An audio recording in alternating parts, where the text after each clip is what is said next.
আমি শুধু আপনাকে ওই কোষাগার থেকে মোহর সরানোর কাজটাই খুব ভালোভাবে করতে দেখেছি মন্ত্রী মশাই। আর বাকি সব কাজে তো আপনি লবডঙ্কা। গোপাল, মুখ সামলে কথা বলো, হ্যাঁ? বেশি বাড়াবাড়ি করো না। কি বলতে চাইছেন মন্ত্রী মশাই? বাড়াবাড়ি করলে মারামারি হয়ে যাবে? আচ্ছা, হয়েছে হয়েছে, অনেক হয়েছে, সকলে এইবারে থামো। ঝগড়াঝাটি বন্ধ হোক, এমনিতেই খুব গরম। বলছি কি, যা গরম পড়েছে এইখানে তো থাকাটাই দায় হয়ে যাচ্ছে। উফ, আর যে পেরে উঠছি না। মনে হয় আপাতত এখান থেকে কদিনের জন্যে। মহারাজ, বাইরে রাজ্যের প্রজারা জড়ো হয়েছে, সকলে মিলে বিক্ষোভ করছে। একবার একবার শিগগির আসুন মহারাজ, নইলে সাংঘাতিক কিছু একটা ঘটে যাবে। কি হলো? আবারও কোনো সমস্যা হলো নাকি? আমাদের রাজ্যের প্রজারা তো যথেষ্ট বোঝদার, তারা তো এমনি এমনি ঝামেলা ঝঞ্ঝাট সৃষ্টি করার মানুষ নয়। গোপাল, চলো গিয়ে দেখি।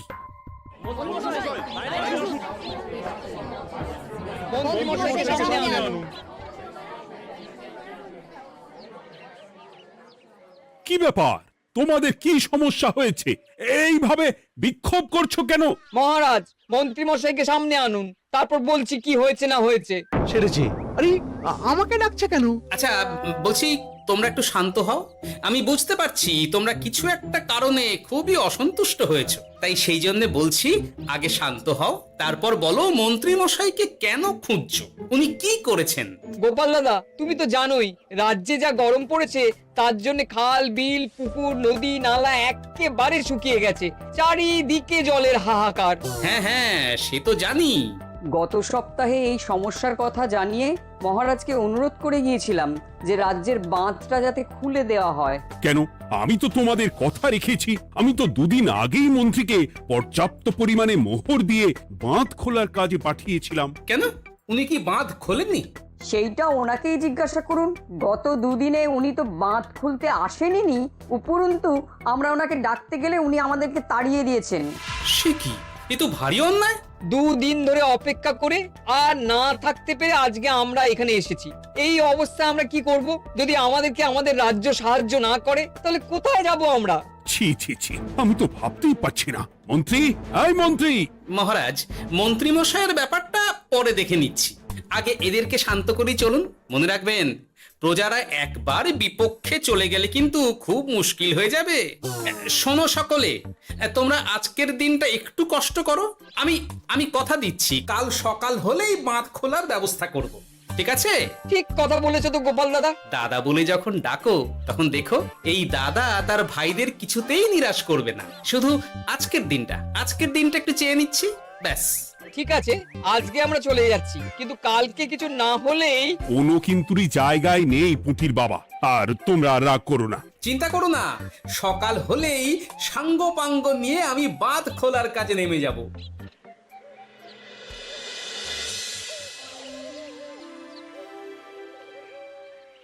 ছি ছি মন্ত্রী, তুমি এইভাবে আমায় মিথ্যে বললে। ভাবতেই পারছি না কি দরকার ছিল আমায় মিথ্যে আশ্বাস দিয়ে প্রজাদের সামনে নাক কান কাটার। মুখে কুলুপ কেন? উত্তর দাও। না, মানে আমার শরীরটা ঠিক ভালো ছিল না, তাই বাড়ি থেকে বেরোতে পারিনি। বলছি কি, শরীর খারাপ থাকলে রাজসভায় খবর দিতে পারতেন, আমরা কেউ দায়িত্বটা পালন করতাম, কি আছে? সমস্ত মোহরগুলো ত্যাগস্থ করে ঘাপটি মারলেন ঘরে। ছি ছি, জানাই আপনাকে ধিক্কার।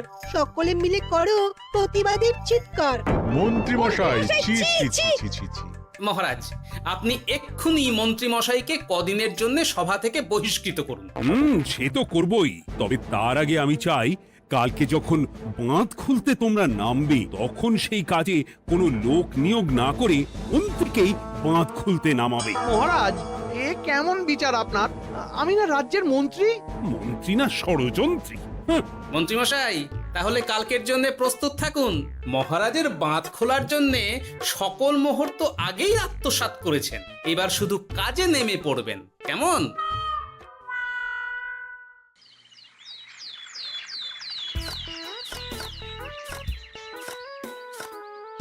ওহ গোপাল, এইবারে ছেড়ে দাও, আর পাচ্ছি না।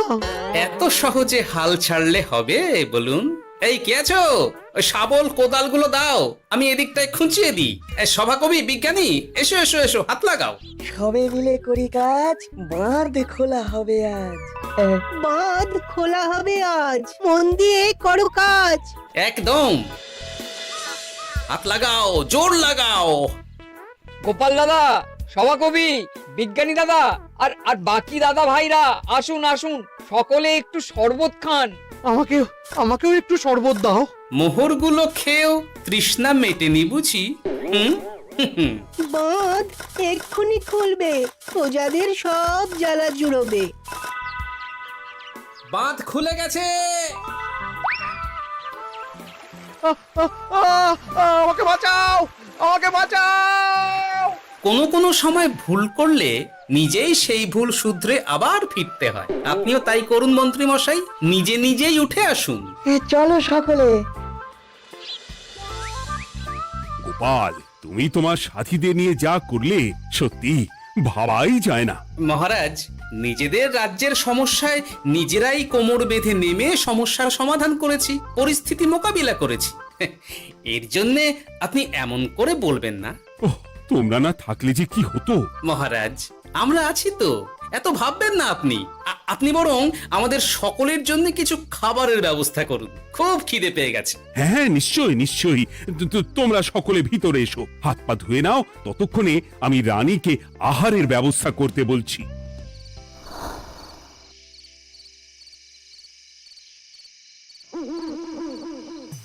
ওমা গো, ওমা বাঁচাও, কি শরীর খারাপ তাই না লাগছে গো। একে গিন্নি, বাবারে, কি হয়েছেটা কি? ও, তুমি এইভাবে এখানে শুয়ে কাতরাচ্ছ কেন? বলি তুমি এসেছো? হ্যাঁ, এই তো আমি চলে এসেছি। কি হয়েছে গিন্নি?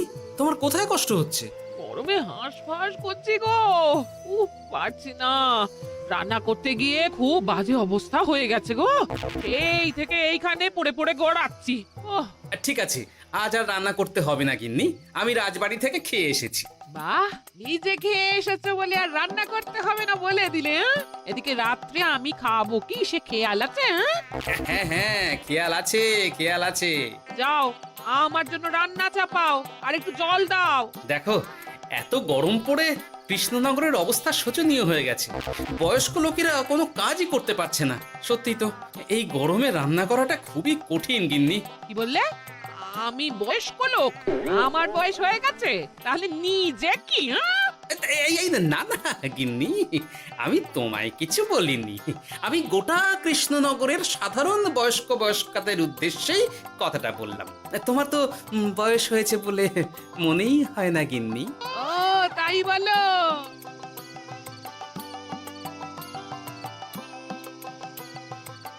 নাও গিন্নি, জল নাও।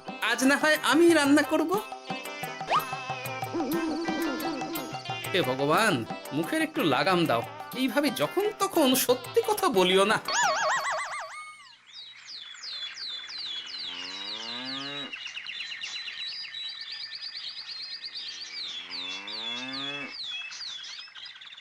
গোপাল দাদা, ও গোপাল দাদা, একবারটি বাইরে এসো। মহারাজ জরুরি তলব করেছেন। আবার কি হলো? গোপাল দাদা, গিন্নি, একবার ও বাইরে গোপাল গিয়ে দাদা। দেখে আসি, বুঝলে? পেয়াদা এসে অনেকক্ষণ থেকে ডাকছে। ও, গোপাল দাদা, আচ্ছা গিয়ে গোপাল দেখো। দাদা। ও গোপাল দাদা, গোপাল দাদা, ও গোপাল দাদা। আরে তুমি এক্ষুনি একবার প্রাসাদে চলো, রানীমার খুব শরীর খারাপ করেছে। মহারাজ তোমাকে খবর দিতে বললেন। ঠিক আছে, তুমি যাও, আমি আসছি।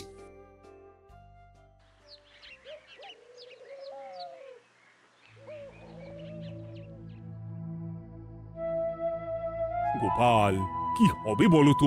রানী তো দুমদাম করে ব্যারামে পড়ে না। মহারাজ, ভয় পাবেন না, আমরা আছি তো।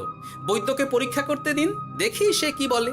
মহারাজ, অতিরিক্ত গরমের জন্য শরীরটা খারাপ হয়েছে। আসলে উনি এই তীব্র দাবদাহ নিতে পারেননি। তবে চিন্তা করবেন না মহারাজ, আমি বাড়ি গিয়ে এক ধরনের বিশেষ পথ্য পাঠিয়ে দিচ্ছি। রানীমা খেলেই সুস্থ হয়ে উঠবেন। মহারাজ, নিজের কানেই তো শুনলেন, রানীমার তেমন গুরুতর কিছু হয়নি, চিন্তা করবেন না। বৈদ্যর ওষুধে উনি সেরে উঠবেন। যাওয়ার আগে একটা কথা বলে যাই, গরমের এই দাবদাহ কিন্তু আরো ভয়ঙ্কর হবে, তাই সকলে খুব সাবধানে থাকবেন। শরীর যাতে ঠান্ডা থাকে এমন হালকা পাতলা খাবার খাবেন। আসি, রাজসভায় দেখা হবে। মহারাজ, বৈদ্যমশাই কিন্তু এটা ঠিক বলেছেন, গরম আরো বাড়বে, তাই দুজনেই খুব সাবধানে থাকবেন, কেমন? গতকাল তো আমার গিন্নিও গরমের চোটে কুপোকাত হয়ে গেছিল, শেষমেশ আমাকেই বাড়ি গিয়ে রান্না করতে হলো আর কি। ও বাবা, তাই নাকি? আহ, তাহলে তো খুবই চিন্তার ব্যাপার। আচ্ছা মহারাজ, আমি তাহলে এখন আসি, আবার রাজসভায় দেখা হবে। এই গরমে আর এখানে থাকতে পারছি না, বলছি কদিনের জন্য না একটু অন্য কোথাও গেলে হয় না গো? গিন্নি, এই গরমে ঘরেই থাকো, অন্য কোথাও যাওয়ার মোটে নাম করো না। বাইরে বেরোতে গিয়ে যদি কোনোভাবে গরম হাওয়া শরীরে লেগে যায় তাহলে বিপত্তির আর শেষ থাকবে না গিন্নি। কিন্তু এখানেও তো যা গরম পড়েছে, পচে গলে মরে যাই আর কি। উফ গিন্নি, দয়া করে এইসব বাজে কথা বলা বন্ধ করো তো, আমার আয়ুর থেকেও তোমার আয়ু দীর্ঘ হোক। বাহ, তুমি এসব কথা কোথা থেকে শিখলে গো? হুম? এই তো তোমার থেকে আর কি। গোপাল, গোপাল, রাজ্যের অবস্থা খুবই বেহাল। এই সবই আমাদের পোড়া কপাল। আরে সভা কবি, কি হয়েছে? তোমাকে দেখে তো মনে হচ্ছে তুমি কিছু... বিজ্ঞানী মহারাজ দুজনেই অজ্ঞান, ঘটি ঘটি জল ঢেলেও ফেরাতে পারেনি তাদের জ্ঞান। কি বলছো কি? তা তুমি এই ব্যাপারটা জানলে কি করে? গিয়েছিলাম একটু আগে বিজ্ঞানীর বাড়ি, গিয়ে দেখি লোকজনের ভিড় সারি সারি। সে কি? শুনলাম মহারাজ তাকে কিছু বলতে এসেছিলেন, তারপরে দুজনে বাইরে বেরিয়ে আসতেই অজ্ঞান হয়ে গেলেন। মহারাজ বিজ্ঞানীর বাড়ি গিয়েছিলেন, তাও আবার রানীমাকে ছেড়ে? রাজবৈদ্য কত করে বললেন এই সময় যখন তখন ঘরের বাইরে বেরোবেন না, কে শোনে কার কথা? আমার মনে হয় মহারাজ তেমন কোনো গুরুত্বপূর্ণ কিছু কথা বলতেই বিজ্ঞানীর বাড়ি গিয়েছিলেন।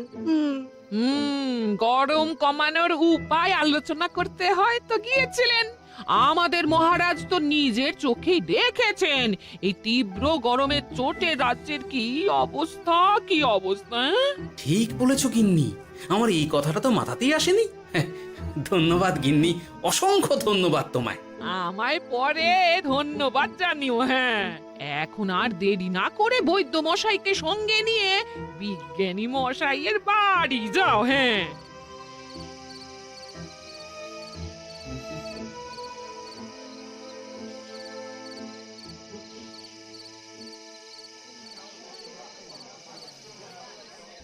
কি বুঝছেন বৈদ্যমশাই?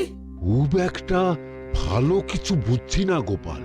দেখো, সত্যি বলতে ওই কৃষ্ণনগরের অবস্থা খুবই বাজে, তাই এখানকার মানুষেরা একে একে অসুস্থ হয়ে পড়ছে। বাইরের অবস্থাটাও তো ভালো নয়, বুঝতেই পারছো। এখন সান্ধ্যকালীন হাওয়াতেও গরমের তাত রয়েছে। দেখুন, রাজ্যের যা অবস্থা তাতে যদি রাজ্যের মাথা থেকে সমস্ত প্রশাসনিক প্রধানরাই অসুস্থ হয়ে পড়েন তাহলে তো ভীষণ বিপদ। সে তো বটেই, এই জন্যেই আমি বলি কি, মহারাজ সহ সকল সভাসদেরা এই রাজ্য ছেড়ে কদিনের জন্য পাহাড়ি কোনো এক জায়গায় গিয়ে থাকুন, পরিবার নিয়েই যান। দেখুন, আগে নিজেরা বাঁচলে তবে তো রাজ্যবাসীকে ভালো রাখতে পারবেন, তাই না? কথাটা কিন্তু মন্দ বলেনি বৈদ্য। গোপাল, এই গোপাল, তুমি পাহাড়ে যাওয়ার ব্যবস্থা করো। এইখানে আর কিছুদিন থাকলে মরেই যাব। হ্যাঁ গোপাল, আমারও তাই মত।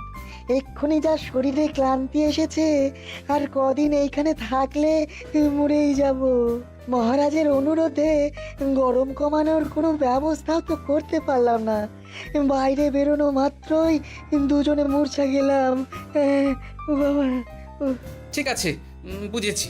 মহারাজ, আপনি আর এই ব্যাপারটা নিয়ে বেশি ভাববেন না। বিজ্ঞানী, তুমিও আর বেশি কথা বলো না। আমি পাহাড়ে যাওয়ার ব্যবস্থা করছি। আমরা রাজসভা সকলে সপরিবারে যাব। অনেক কাজ হয়েছে, এখন কিছুদিন আমাদের বিশ্রাম দরকার।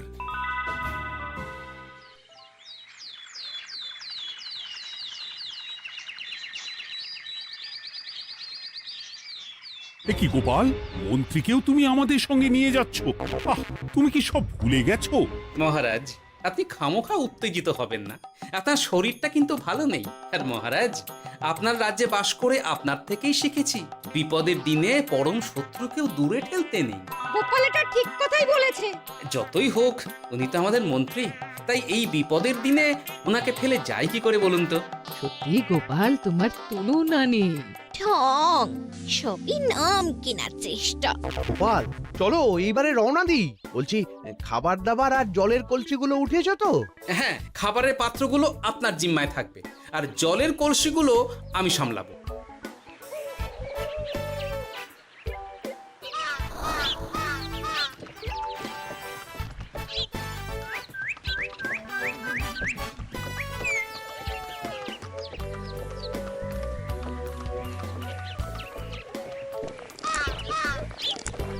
কি গো, তুমি খাবার ছেড়ে শুধুই জল খাচ্ছ? ওদিকে মন্ত্রী মশাই যে সব খাবার একাই সাবার করে দিলে না? ভালোই তো, থাক না। এরপরে বড় বাইরে যেতে হলে বুঝবে। আমি তো ওই জন্যই নিজের জিম্মায় শুধুমাত্র জল নিয়েছি। দেখো, জল খেলে ছোট বাইরে যাওয়ার দরকার হলে চলে যেতে পারবো, কিন্তু বড় বাইরে যাওয়ার দরকার হলে তো যেখানে সেখানে যেতে পারবো না। তাই জলই সই। কিন্তু সবার জল যদি তুমি একাই শেষ করে দিলে তাহলে? এই রে, এটা তো ঠিক বলেছো গিন্নি। পথে ঘাটে কোনো পানীয় জলের পুকুর বা কুয়ো দেখলে জল ভরে নিতে হবে, বুঝলে?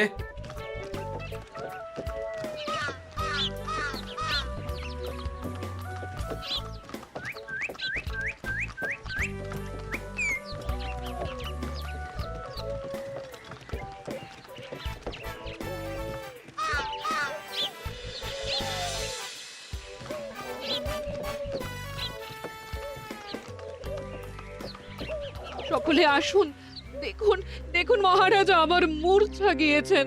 আসুন। সে কি, কৃষ্ণনগর পেরিয়ে এসেছি, এখন এই অচেনা অজানা জায়গায় এসে মূর্ছা গেলেন? গিনি, চলো তো শিগগির গিয়ে দেখি। কেউ ঘাবড়াবেন না, মহারাজের শরীরটা আসলে খুব দুর্বল ছিল তো, তাই মূর্ছা গিয়েছেন। তবে চিন্তার কিছু নেই, আমি এক ধরনের পথ্য দিচ্ছি, এটা খেলেই উনি আবার সুস্থ হয়ে যাবেন। ঠিক আছে বৈদ্য মশাই, আপনি তাহলে যত তাড়াতাড়ি সম্ভব পথ্যটা তৈরি করুন। হ্যাঁ, আমার এই পথ্যটা তৈরি করার জন্যে একটু জলের প্রয়োজন। একটু জলের ব্যবস্থা করুন তো। এ মা, বলি গাড়িতে যে এক ফোঁটাও জল নেই গো, কি হবে? এই গোপাল, তুমি একাই সব জল খেয়ে বসে আছো? হ্যাঁ গোপাল, এখন এসব বাদ দাও, চলো একটু জলের ব্যবস্থা করি। হ্যাঁ, খানাখন্দ, খাল, বিল, নদী, সমুদ্র, যেখান থেকে পারো জল নিয়ে এসো। জল ছাড়া এই পথ্য বানানো অসম্ভব। গোপাল, এ কি করা যায় বলো? দাঁড়াও, আমি একটু ছোট বাইরে থেকে ঘুরে আসছি। হ্যাঁ, খুব জোরে বেগ আসছে, ত্যাগ না করতে পারলে বুদ্ধি খুলবে না।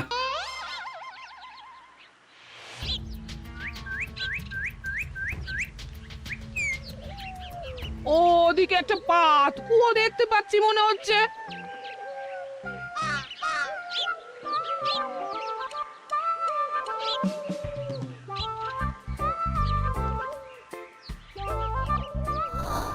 জল কোথা থেকে পাবো? তবে কি জলের অভাবে আজকে মহারাজ সুস্থ হতে পারবেন না? রানীমা, ব্যাকুল হবেন না, আমি আমি আছি তো। আমি থাকতে কিচ্ছু অঘটন ঘটবে না। সকলে শুনুন, বিশেষত মহিলাদের বলছি, আপনারা সকলে নিজেদের কাছে যত শাড়ি আছে সেই প্রত্যেকটা শাড়ি আমাকে দিন। আমি শাড়ি জুড়ে জুড়ে লম্বা রশ্মি বানাবো, তারপর সেই রশ্মিতে বালতি ঝুলিয়ে জল তুলব। দয়া করে কেউ দেরি করবেন না।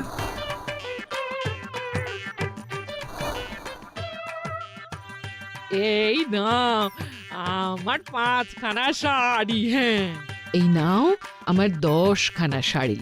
আমি বাবা আমার লতা পাতা মিনি করা শাড়িগুলো দেব না। যা পারো করো, আমি বড় বাইরেতে যাচ্ছি। ওমা, বিপদের দিনে শাড়ি দেবে না? গায়ের জোরে নিয়ে আসবো। হ্যাঁ,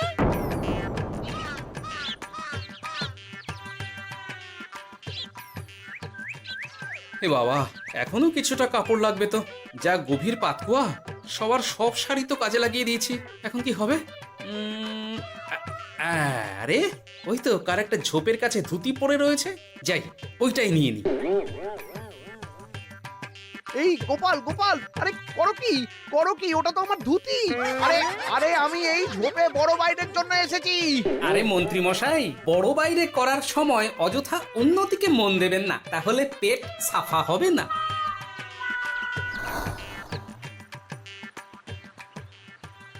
গোপাল, তুমি ছিলে বলে এই যাত্রাতে রক্ষা পেলাম। ভগবান তোমাদের অনেক অনেক মঙ্গল করুক। এই দেখো না, ওরা না আমার লতা পাতা আঁকা শাড়িগুলো নিয়ে নিয়েছে। এই, দূর তোমার শাড়ির লতা পাতা, আমি নিজেই জড়িয়েছি বড় বড় ঘাস পাতা। চুল করছে রে, দূর ছাতা। হাসির রাজা, জ্ঞানের রাজা, রসিক রাজা।